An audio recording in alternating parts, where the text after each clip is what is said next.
Khurana. I'm a chartered accountant. I work for Clear, and today I'm going to share with you some updates that have happened in the budget of 2022. As you all may know, that the budget was announced on 1st February 2022 by the Finance Minister. Remember that this is the finance bill. It has not yet become a law, so these are all tax proposals, as they are called. Once this is passed by the Parliament, is when it will actually come into force. While this information is relevant for us to understand, most of the proposals will definitely come through. But why I'm pointing this out right now is that if there are certain anomalies, if there are suggestions, then many a times the government accepts those recommendations, and that's why it's important to know that right now this is the finance bill.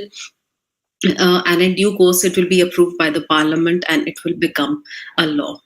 All right, so let's take a quick look at what all we are going to be learning about today. Also, just want to welcome Nupur with me. So you can also watch this presentation live on YouTube on the channel Black by Cleartax. And Nupur is going to be assisting me in answering questions that you all put up in the chat, and I will also try to take them on during the course of the presentation. Now, here's a quick highlight of what you're going to talk about today. So, yeah, just this. Firstly, there is no change in tax slabs or tax rates. So, as an individual taxpayer, it's of great importance to us to truly understand what the government will be doing in terms of our own taxes. And interestingly, the government has not raised taxes for anyone. So that's a relief. I know we were all hoping that tax burden will be reduced, but neither has it reduced and nor has it increased. So in that sense, I would think that the budget has been favorable for taxpayers. Although I feel that there was definitely scope to, improve tax benefits. They could have widened the scope of ATC. They could have increased the limits under ATC, or they could have touched upon standard deduction. But this time, they decided not to do anything about taxes. So yes, absolutely no change in tax slabs. Now, the rest of the 5 things are what I'm going to be picking up. As you may all may have heard, that the finance minister announced that now you'll have an option to update your income tax return after e-filing it. This is slightly different than revising your return, so we are going to touch upon that. Then there are certain taxes which have been the total tax outgo on long-term capital gains from unlisted equity shares has been reduced. Remember, this is the change in the surcharge rate for taxes on long-term capital gains. So we'll understand that in detail. And of course, a very hot topic is the tax on income from transfer of cryptocurrencies. So we will touch upon everything there is to know about cryptocurrencies. How are these taxed? What is the tax incidence? How does the law address cryptocurrencies? Because this is the first time these have been introduced in the law. So we are going to talk about in much greater detail. Then there is slight change in how insurance claims for differently abled dependents were earlier treated, and I'm going to explain that in detail. Then some relief has come through.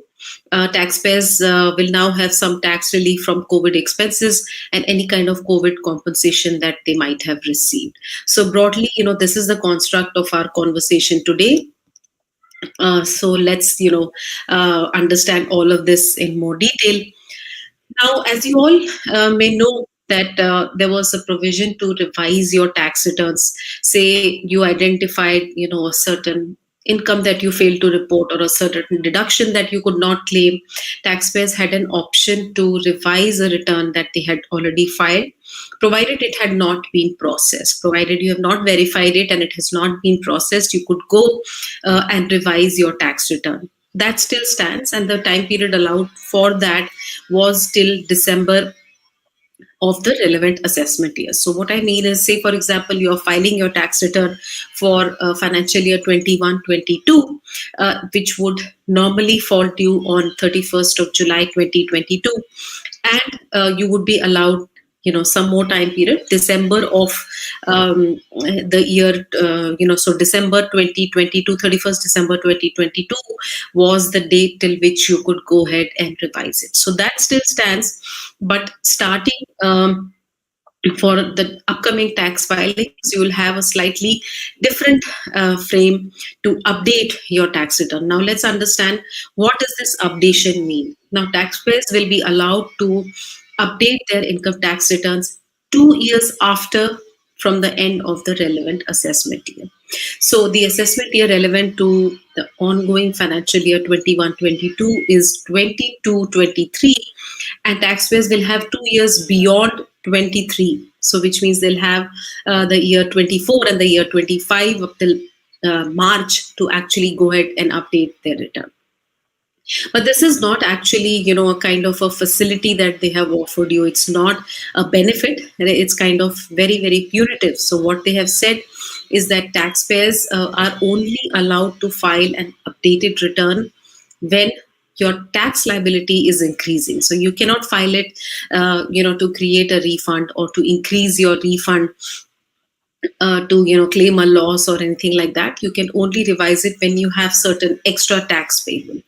Now, what you need to do is, to be able to file an updated return, you have to pay 25% additional tax, over and above the tax which will become applicable due to the additional income reported. So 25% penalty when you are filing within 12 months of the end of the assessment year, or the additional tax could go up to 50% when you're filing, from in the second year. So when you're filing between the 13th and the 24th month, you may actually end up paying 50% additional tax. Now, this is really, really punitive. It's actually, very few tax departments around the world have these kind of, very punitive actions when you make a mistake in your return and you want to voluntarily come forward and take benefit of a tax provision that lets you pay your tax dues but does not allow you to claim additional refund. So yeah, it's quite strict, it's quite punitive. Also, you can take benefit of filing an updated return only when search or seizure proceedings have not been already initiated against you. So what this means is that if there is a certain proceedings under the Income Tax Act for search or seizure of documents, or there's a certain notice that you have received and the department has proceeded against you, then you cannot go for updating your return. So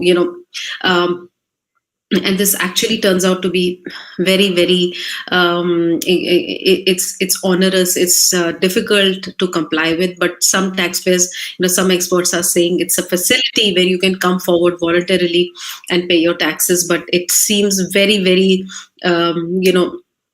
sort of like a punishment for taxpayers for being non-compliant. So this is what is about the updation of return filing. I think for most individual taxpayers, the takeaway here is that the first time that you file your tax return, take sufficient time, sit down and study it and analyze it and make sure that you've done whatever you were supposed to do in order to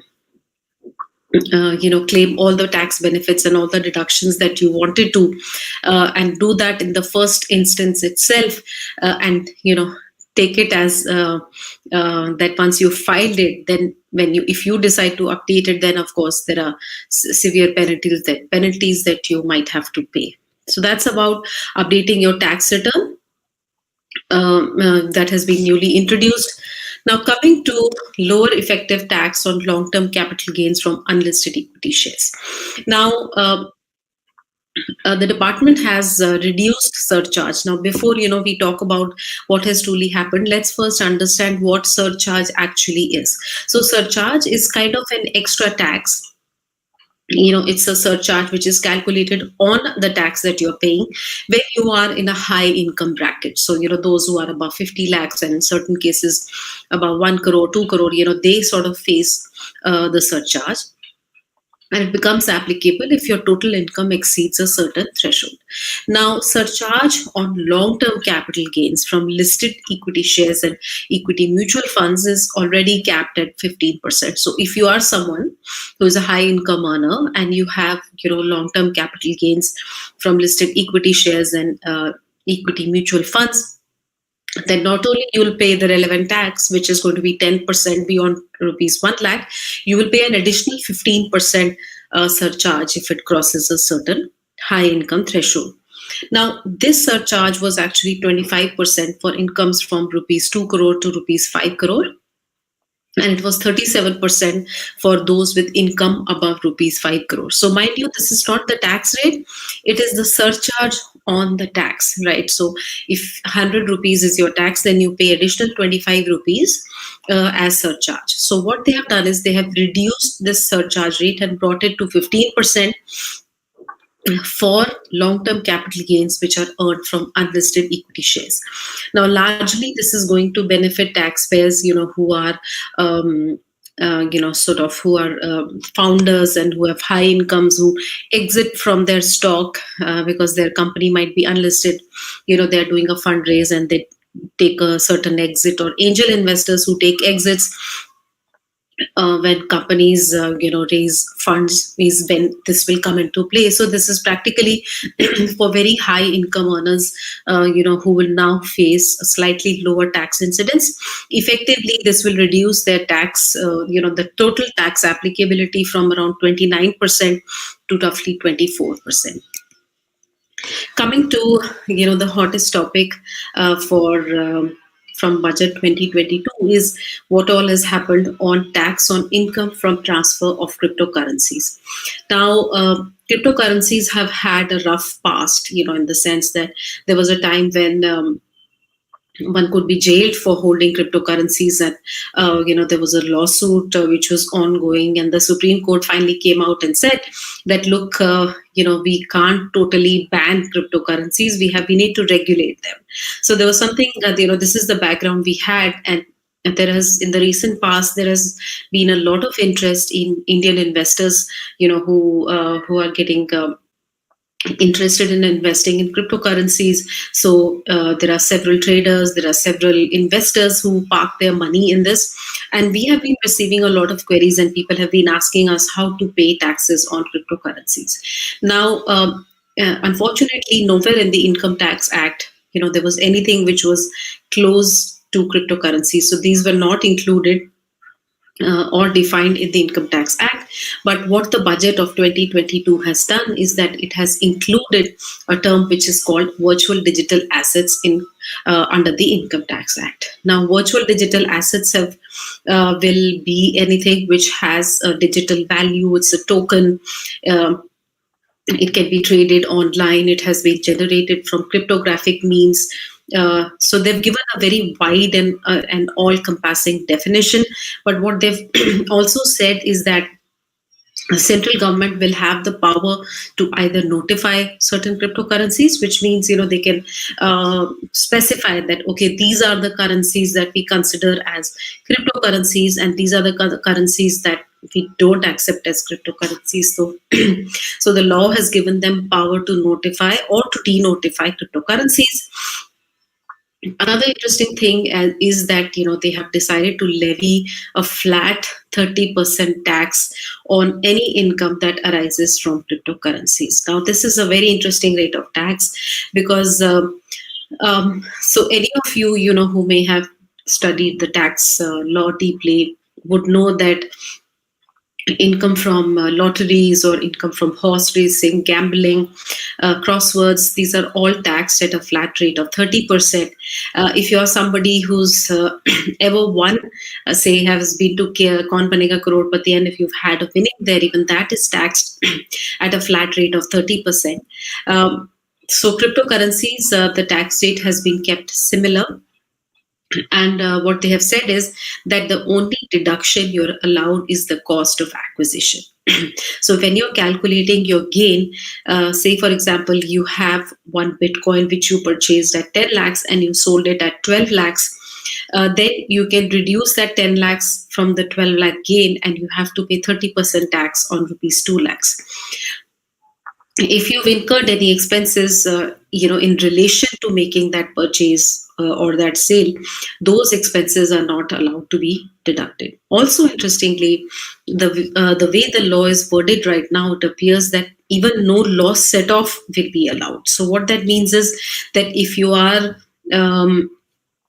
say you sold one bitcoin at a 2 lakh profit, but another bitcoin you had to exit at rupees 4 lakh loss, so net net you are sitting on a rupees 2 lakh loss, but the government says, look, rupees 4 lakh worth of loss, I don't want to look at it, just pay me 30% tax on your rupees 2 lakh worth of gain. So that's how the law is worded right now. And as I said in the beginning, that right now it's a finance bill, and a lot of consultations are being held.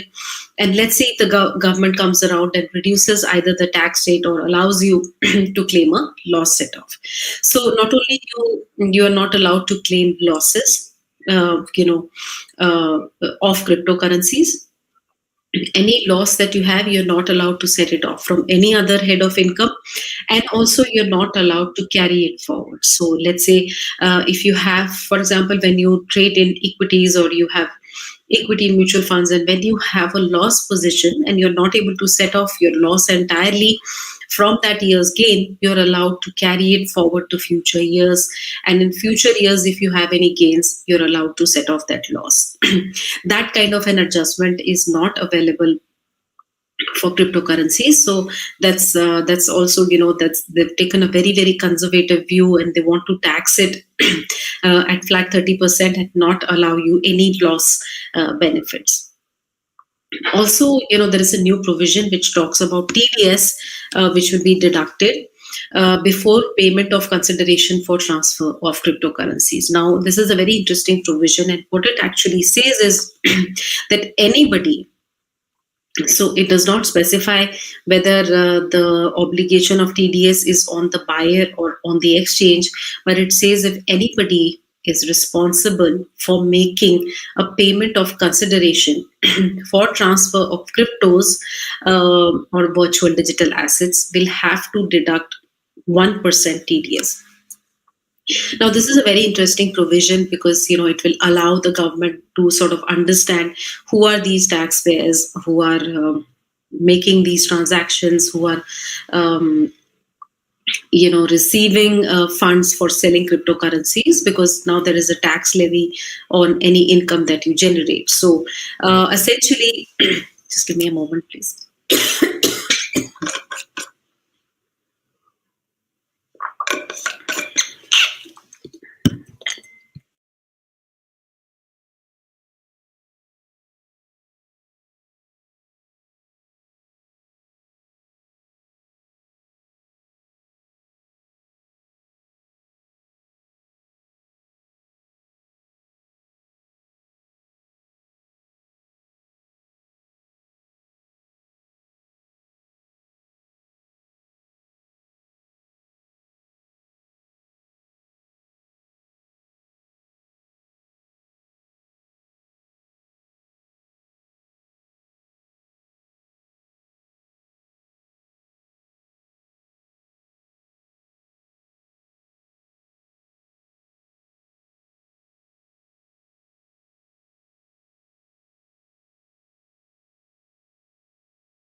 Yeah, sorry guys, it's just some bad throat situation.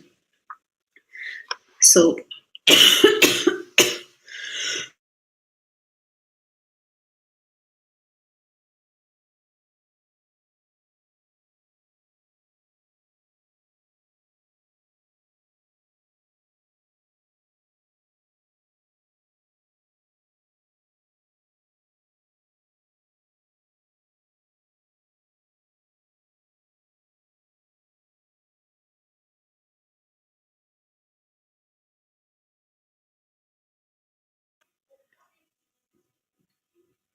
yeah, I'm sorry guys. I have a terrible cough, which just I've taken a medicine, but it's got back again. So yeah, so we were talking about the TDS compliance which is required. So what the government has done is that they've said that anyone who's responsible for making a payment for a consideration for transfer of cryptos will have to deduct 1% TDS.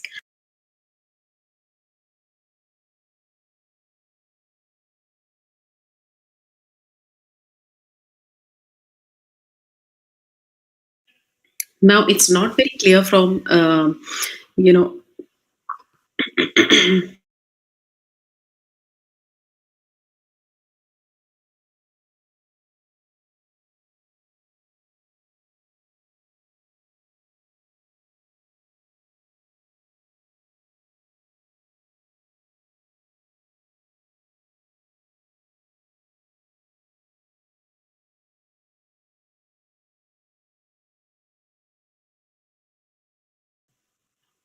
sorry about that, guys. Just terrible cough that has kicked in suddenly. So the law is not very clear as to on whom is the TDS responsibility being placed, who should be deducting this TDS. It seems to be the buyer, but for most of us who are undertaking cryptocurrencies transactions, TDS compliance may be pretty onerous. Because usually, whenever a TDS is involved, it requires us to deduct taxes and to go and deposit it with the government. And say for example, if you're deducting TDS on sale of immovable property, which is also placed at 1%, then you are required to do this complicated TDS compliance. You're supposed to fill up a form, you're supposed to report it to the government, and normally buyers undertake hundreds or maybe thousands of transactions in a week, and for them to do this kind of TDS compliance will be very, very difficult. So it remains to be seen, who should do this. Should buyers be made responsible, or should this be done by exchanges? We feel that more clarity will emerge from the government side in the coming weeks, and there should be more understanding on how this will be implemented.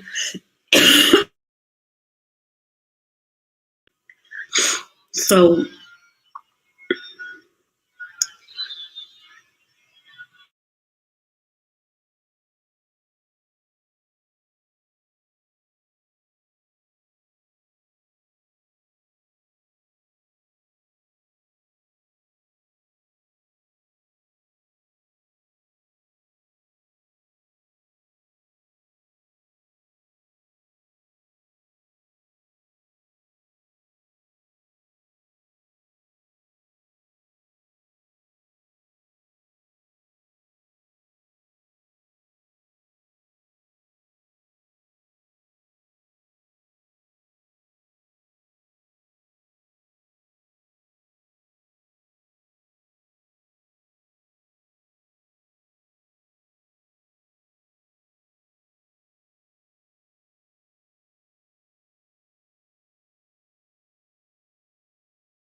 sorry about that, guys. And my sincere apologies for, um, you know, just uh, just facing some cough at this moment.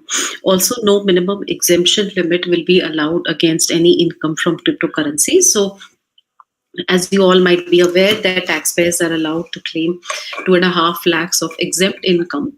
But if, say, you are someone whose total income from cryptocurrencies is rupees 5 lakhs, and you don't and you don't have any other income, in that case, you will not be allowed to claim the 2.5 lakhs worth of minimum exemption. So, as we can see that there are several gray areas in terms of cryptocurrencies. There's not enough clarity.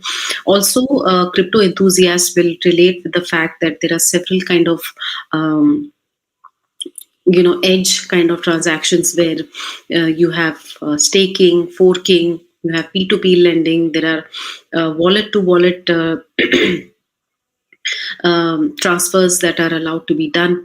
So, there are several different types of cryptocurrency transactions that investors undertake. And in that case, if all of these scenarios are not addressed in the current design of the law. So so we are hoping that all of these gray areas will be covered, will be made more and more clear in the coming days. More clarity will emerge, and we'll keep you all updated if a change takes place. Now, coming to insurance benefit for the differently abled. Now, so I'll actually just take a step back and help you understand what exactly is Section 80DD. Now, Section 80DD allows deduction to parents or guardians of differently abled dependents. Now, what this section requires is that you can claim a fixed amount of deduction. Remember that the deduction under this section is not in any way dependent upon your actual expenses. So, if you're if you are somebody who's a parent or a guardian to a differently abled dependent, where the disability of the dependent is over 40%, then you are allowed a flat deduction of rupees 75,000. But if the disability is over 80%, then the deduction is flat at rupees 1.25 lakhs. Now, please note that this has no relation whatsoever with the actual money that you may have spent to care for the differently able dependent. So, it's allowed towards taking care of medical treatment, training, rehabilitation of differently able dependents, and guardians may include spouses, children, parents, brothers or sisters. Now, one of the conditions, so there are several ways in which you can become eligible for 80DD, but one of the eligible conditions is that you should be paying an insurance premium. If you're the guardian or the parent, if you're paying an insurance premium so that the dependent can get insurance proceeds or an annuity in case of the death of the parent or guardian, then you become eligible to claim deduction under Section 80DD. Now, the earlier design of this scheme was such that the differently abled would only get the proceeds from the insurance claim or the annuity in the event of the death of the guardian or the parent. And then it would become exempt from tax for the differently abled person. Now, changes have been made in the law. It will be exempt from tax when the differently abled person receives these insurance proceeds or the annuity during the lifetime of the parent or guardian, where the parent or guardian has attained the age of 60. So if this is actually a pretty beneficial change which has been made. If there are differently abled dependents who have an insurance policy against them, earlier the proceeds would only be exempt if the differently abled person received them when the parent or guardian passed away. But now, if the parent or guardian turns 60 and the differently abled person receives any insurance proceeds, then those will be exempt from tax. So this is actually pretty beneficial if you are somebody who's claiming this tax benefit, or if you know someone who's claiming these tax benefits, it would help them to understand. Okay, Mr. Hari is asking what things are considered under valuable digital assets. So actually, this is in relation to cryptocurrencies. Cryptocurrencies have been, defined in the Act as virtual digital assets. Now, virtual digital assets have a very wide definition under the Income Tax Act, and they have been defined as digital assets which are capable of holding a certain value, which are generated through cryptographic means, uh, which are sort of capable of being transferred electronically. So it's a very detailed kind of a um, definition which has been provided, and what they are trying to do is actually give a very wide ranging definition. So they are calling it anything which is either a code or a number or a token which has certain inherent value, or it's capable of storing any value. It can be transferred or traded electronically. Even NFTs have been included in the definition. So the definition is pretty progressive. The only challenge is that they've given powers to the central government to notify or denotify certain cryptocurrencies, and in that sense, the power rests with the government.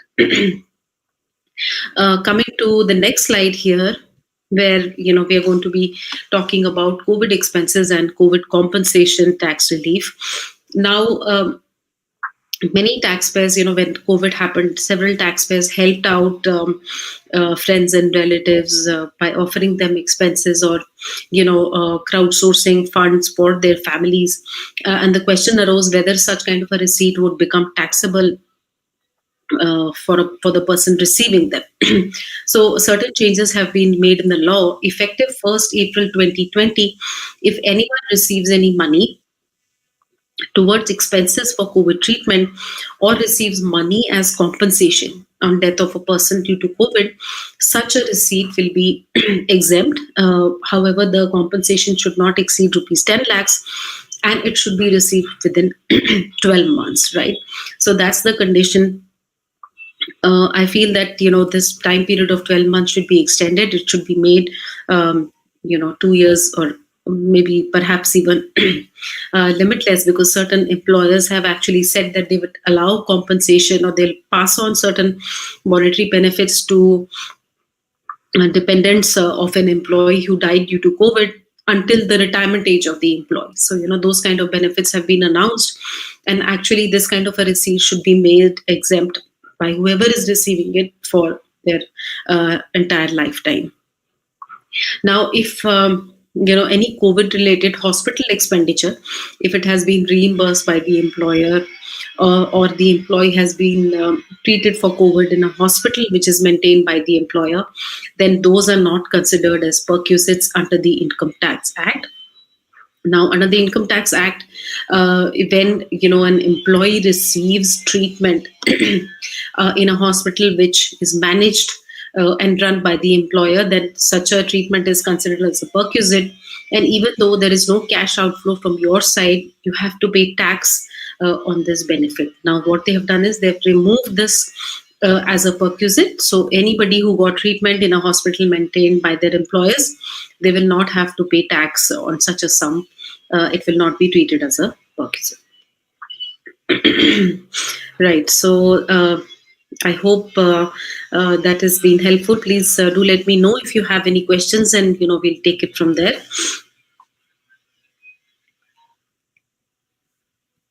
Right.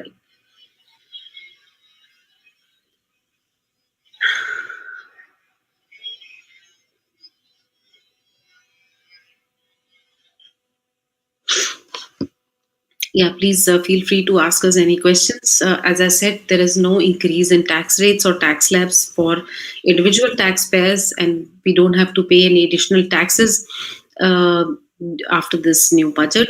Please feel free to reach out to us or connect with us. If you have any questions, we'll be happy to address them. Thank you so much.